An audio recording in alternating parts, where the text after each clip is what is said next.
तो आइए बिना देर किए शुरू करते हैं आज का उपन्यास निर्मला खंड 16। मनसाराम 2 दिन तक गहरी चिंता में डूबा रहा। बार बार अपनी माता की याद आती, न खाना अच्छा लगता न पढ़ने में ही जी लगता। उसकी काया पलट सी हो गई। 2 दिन गुजर गए और छात्रालय में रहते हुए भी उसने वह काम न किया जो स्कूल के मास्टरों ने घर से कर लाने को दिया था। परिणाम स्वरूप उसे बेंच पर खड़ा रहना पड़ा। जो बात कभी न हुई थी वह आज हो गई। यह असहाय अपमान भी उसे सहना पड़ा। तीसरे दिन वह इन्हीं चिंताओं में मग्न हुआ, अपने मन को समझा रहा था।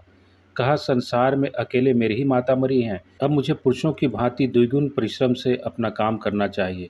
जैसे माता पिता राजी रहें वैसे ही राजी रखना चाहिए। इस साल अगर छात्रवृत्ति मिल गई तो मुझे घर से कुछ लेने की जरूरत ही न रहेगी। कितने ही लड़के अपने ही बल पर बड़ी बड़ी उपाधियां प्राप्त कर लेते हैं। भाग्य के नाम को रोने कोसने से क्या होगा। इतने में जियाराम आकर खड़ा हो गया। मनसाराम ने पूछा, घर का क्या हाल है जिया? नई अम्मा जी तो बहुत प्रसन्न होंगी। जियाराम, उनके मन का हाल तो मैं नहीं जानता, लेकिन जब से तुम आए हो उन्होंने एक जून भी खाना नहीं खाया। जब देखो तब रोया करती हैं। बाबूजी आते हैं तब अलबत्ता हंसने लगती है। तुम चले आए तो मैंने भी शाम को अपनी किताबें संभाली। यहीं तुम्हारे साथ रहना चाहता हूँ। भूंगी चुड़ैल ने जाकर अम्मा जी से कह दिया।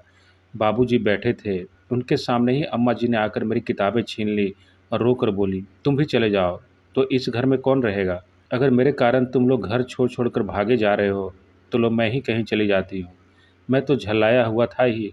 वहाँ अब बाबूजी भी न थे। बिगड़ कर बोला, आप क्यों कहीं चली जाएंगी? आपका तो घर है, आप आराम से रहिए। गैर तो हम ही लोग हैं, हम न रहेंगे तब तो आपको आराम ही आराम होगा।